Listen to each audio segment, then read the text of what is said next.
Live from Fargo and serving you on TV, online, and on the go. This is Valley News Live at 10. Here's a look out west tonight in Bismarck using our Storm Team Skycam network. It may be quiet right now, but this is the calm before the storm. A huge mix of rain and snow is heading our way. So if you have weekend plans out west or in the Northern Valley, you need to be prepared, as many in our viewing area will be hammered with plenty of rain before it turns into heavy snowfall. So let's go right to Chief Meteorologist Hutch Johnson for the stormy details. Hutch? Thanks so much, Andrea. Everything really does get started with this system moving out of the Rockies into the northern plains on Sunday, and that's going to bring an increase in rain in our southern counties, including Fargo to Jamestown and points south. Could be heavy at times. Wetting down the road surfaces with temperatures near 40 degrees. But as we go north towards Roseau and up toward Grand Forks, we could have some mixed precipitation there. Where it's likely to be cold enough for snow for the entire event will be central North Dakota. As we go toward the evening hours and into Monday morning, it transitions to snow for most of the area, and it will be accumulating with the wind increasing, particularly in the central portion of the Dakotas. Snow continues into Tuesday, many of us through the midday on Tuesday. Now, where we have the best chance for some significant accumulation, where you see the dark blues, notice how close Fargo is to this line. The Highway 2 corridor out through the Devil's Lake Basin and down toward Bismarck in our neck of the woods will be the area under the gun for the highest risk of 6 or more inches of snow. I think isolated 1-foot totals will not be out of the question with the amount of moisture this storm will bring. So Sunday begins with rain south, snow north, changes to all snow. Danger for travelers and livestock as we go through the day Monday and into the morning hours on Tuesday as the storm exits. Already a winter storm watch out to the west. Hour-by-hour details on our Saturday, which is looking pretty fair, and another update on this storm system coming up here in just a few moments. But this one will definitely be something to keep our eyes on. Okay, thanks so much, Hutch. And make sure you have the Valley News Live Storm Team weather app so that you can keep up with the weather anytime, anywhere. You'll get the latest forecasts and conditions so that you can plan your day. Just search VNL Weather in the App Store and download it for free. Early this morning, police were called to an apartment in North Fargo where a man was killed in an alleged fight, and it's a place well known to officers. The landlord says he has security measures in place to protect renters. Valley News Team's Veronica Marshall spoke with him earlier today and has the details. Veronica? Thanks, Andrea. So over the last 2 years, Fargo police say there have been at least 83 incidents at 701 10th Street North. In addition to this morning's homicide investigation, there was an armed robbery and shooting at the complex back in January, which sent 2 people to the hospital. We interviewed neighbors after the attack, and they said the building is responsible for making the neighborhood more dangerous. At the time, we interviewed Daniel Habiger about the violence. Habiger is currently under arrest in connection with this morning's homicide.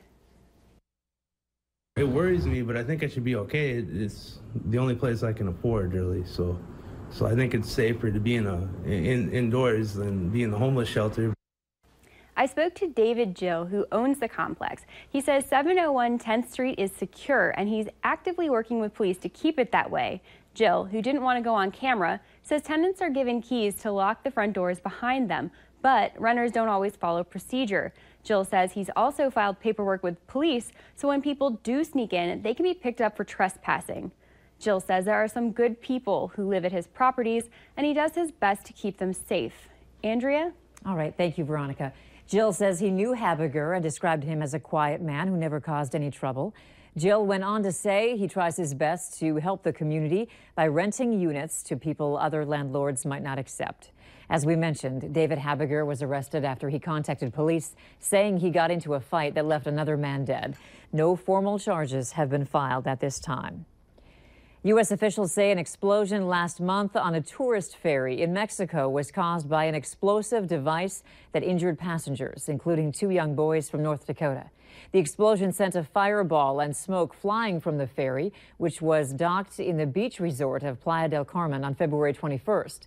A security alert from the U.S. Embassy in Mexico City warned American citizens to exercise caution and said Mexican authorities continue to investigate the blast. The embassy also said 2 more explosive devices were found attached to another ferry in nearby Cozumel yesterday. Right after the explosion, the local port authority had said the initial signs were that a mechanical failure had caused the ferry explosion.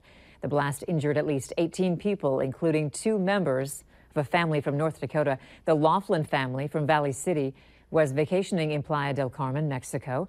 14-year-old John and 12-year-old Matthew Lallam suffered some cuts and bruises as a result of the blast. Their parents, Rebecca and Steve, did not have to be treated at the ER. A student at Kidder County Schools is not being allowed to return to school after they made a threat to the district.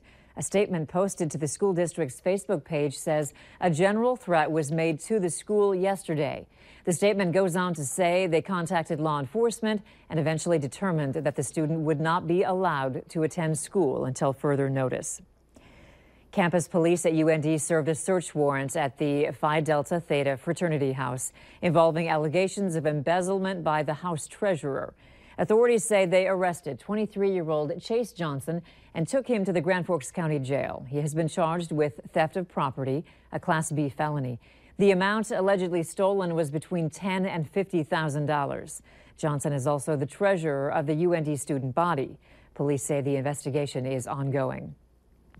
Today, the Minnesota Department of Human Services released a new tool to improve communications between the hearing impaired and law enforcement.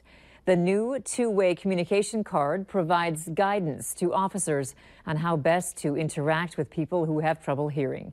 The idea for the card was suggested by Minnesotans who are deaf, and they say will help to reduce communication barriers and increase overall safety for both parties. The laminated cards offer tips on how to best communicate with that person. Drivers can point to it to identify issues they need help with, such as a flat tire, being lost, or needing gas. We aren't the only area with storm troubles. The East Coast is getting rocked as the major storm is causing thousands to leave their homes. And you may be surprised by how many parents spend time reading to their kids. The details up next.